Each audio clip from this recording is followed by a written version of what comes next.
Seattle. Seattle's been in the news a bunch, and Seattle's in NHL news right now as they weigh whether or not to reveal the team name. It sounds like it's been decided, and I get a funny feeling it's going to be the Kraken. And I get asked in any live stream which name I would prefer, and Kraken's the name I would prefer. Now, the the process is continuing as they go through the copyright, the logo, all of that other stuff. But this is potentially delayed. There was some speculation about whether or not they would wait until after this public issue is done, and it doesn't look like that's going to necessarily put it off. And I'm going to say this just in case anybody for the Seattle teams listening, don't put it off. The naming process, I honestly think it would be nice right now as fans to have that distraction. If we had some kind of a notification of, hey, May 1st, we're going to go online, we're going to do a reveal of the team name, we're going to have everybody there virtually, and we're going to reveal the team name, the colors, the jersey, all of this stuff, and we're going to start selling them in June. I honestly think that would be positive. I think that would be great. Now, they've also delayed, there was a payment coming up for premium seats for season ticket holders. They've delayed that by a couple of months. Good. That's important. And they were going to have people picking out the general seating, and they appear to be pushing that back, leaning towards maybe doing some kind of a virtual setup where you can do that. And so, they're doing their best to navigate this. And honestly, yeah, team name, jerseys, colors, this would be great. Something I've talked about recently as well is I think it would be great if teams revealed their thirds right now for next season. There's talks of fourth jerseys. As long as we're paying for them, they'll keep producing them, right? So I would think that just from a PR perspective, I think that if they did reveal that now, if they did bring out the name and we went through the logos and all, I think it would go really, really well. People need a distraction. I would say the people of Seattle really need a distraction right now too. Something that they can discuss that's not. Anyways, so yeah, I would hope that name comes out soon. It doesn't sound like there's any more consultation. It sounds like they've decided. And it probably leaked out a couple months ago, so maybe act surprised if it's Kraken. There's been talk about Sockeye and how that name, the Sockeyes, was used in like romance novels, and that technically it's copyrighted Seattle Sockeyes through that, and the romance novel writers like, oh, it's okay, you can use it. I honestly think that may have delayed them actually naming the team. They may have been leaning towards Sockeyes and went, we don't want to deal with copyrights, even if she's saying it's okay. We don't want to deal with the copyright thing later, so blah. So that may very well be what happened, and so that may have reset things. But we've seen the naming process get delayed. I think this is a perfect time. I do. I think a perfect time to be announcing something like that. Because again, it's kind of a downtime, and I think the NHL would benefit. I think the NHL as a whole would benefit from that as well. So for whatever reason, a lot of the cases that have come out as positive for NHL and NBA players have been traced back to Staples Center. And yeah, we're going to see a change in the way things are done going forward. I talked about it in the Entertainment Guy this morning. I did a video about wrestling and how in Japan they're starting to have small events which are actually attended by fans, and that there's testing going on for staff, for performers, and for fans. And it's the temperature test, and it's those little guns. Those are so cool. It's just that's so nope, out you go. And it'd be great to have one of those and okay, yeah, no, you're not gonna be here. And I could see people instituting those regularly. That could be just the way things are now. The idea of if you're sick, stay home may very well stick from now on. I know I've had issues in the past with employers where I call in and I go, I'm really sick. And they say, I understand, but we're really busy today. Can you come in? That may very well kind of sort of start to disappear a little bit as everything goes forward. we may see that change. And I know for people watching this saying, not my employer, there may be situations where that doesn't change. I'm thinking in some cases with essential services, but there's going to have to be some change in the way that employers look at this. Because I've always put it this way. I've always said, do you really want me to be out there potentially making other people sick? Send me home. I'll rest up, and I should be back quicker by resting up. If you make me go out there and work sick, odds are other people are going to get sick as well. As much as I'm going to try not to spread this, and I would always be like, I'm sick.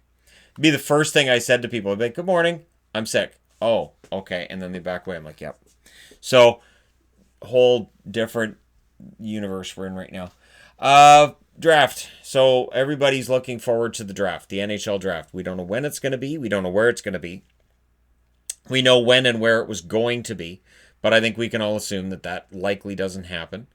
Unless when the NHL has a conference call tomorrow, that's part of what's discussed. But apparently what's being discussed on the conference call tomorrow is escrow and some financials and figuring all this out, because there's a lot to figure out there. Draft rankings got thrown up in the air by this stoppage. So scouts with all their notes and everything will go over things. And the central scouting final rankings likely come out mid-April. So we're looking at probably mid-April when I can start doing some really concrete videos on who's likely to go where in the draft. And we can do, like I could do a video on 1 through 31. I could do a video on 1 through 10. And just do profiles on draft picks. It's just everything stopped in its tracks on March 12th, right around the 12th. Just worldwide, globally, hockey-wise, everything. And so it's going to take a while to get all that sorted out as the NHL sorts itself out as well. I wanted to give a good story in the middle of this as well. So I'm wearing Arizona again because they did something good today, or yesterday. General Manager John Chayka, and the CEO for the Arizona Coyotes, helping out at a local food bank. And there are a lot of stories of this. There are a lot of teams doing this kind of thing, and honestly, it's good. I've been very encouraged by what I've seen by some. And I talked yesterday about the Pagulas and the Jacobs, and I think why they stand out is because the business people that are treating this just like, oh, people are sick, and just treating it like it's no big deal, are really standing out, because most businesses, most employers, they're realizing we're in something completely different, and that it's important that we all kind of come together as a society and we kind of take care of this, because if we treat it like it's just everything else, it makes things that much worse. So I'm glad to see teams are doing the right thing, and that's encouraging to me. Absolutely. Encouraging when I see other businesses making the right step as well.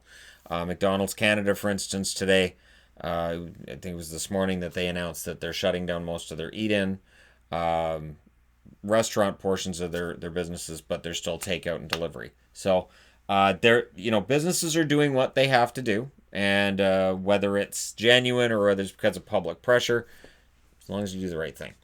Now, the NHL on NHL.com, something they're doing right now is what they're calling NHL Pause Binge. They have to have called it something else, because that's too close to NHL Pause Cringe, isn't it? It's kind of close. So the NHL probably could have named it better. But basically what it is anything hockey related that they have access to, they're letting you watch it. Hockey from the 50s right through until modern day, and some of their highly beloved TV series where they do the Road to the Winter Classic. Just the behind the scenes kind of stuff that we all really enjoy watching, they have on there as well. So if you want to watch old hockey games, they're right there. And if you watch games from the 80s, you're going to be doing a lot of the, wow, he just went right through everybody. There's no holding or hooking, or he just went right through everybody. I know that's my reaction when I watch 80s games now, which is, okay, so once the guy has the puck, he just goes through everybody. People complain about the goalies, but can you imagine being the goalie behind the defense going, yeah, by all means, just let him go right through. Whatever you do, don't slow him down, because I want to be going as fast as possible when he unleashes that puck on me.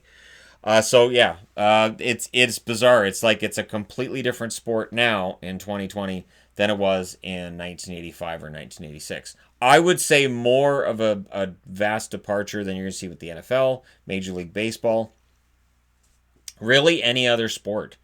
I can watch wrestling matches from the 80s. It's still, wrestling's the same. But hockey has completely changed. It feels like a completely different sport.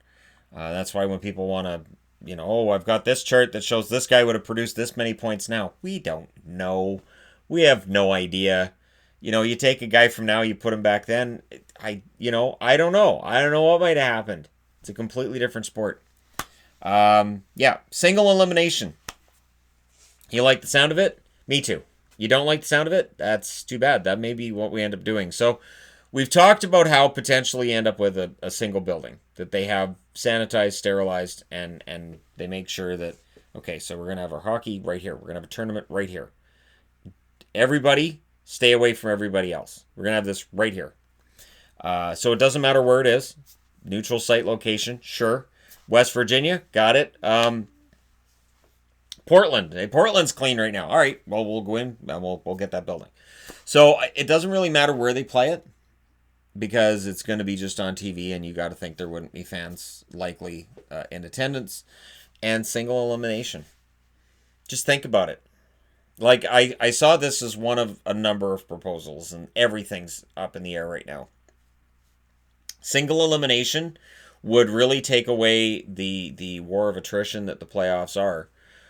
It would definitely make those games a lot more intense. One game, that's it. Winner take all. One game for the Stanley Cup. Oh boy.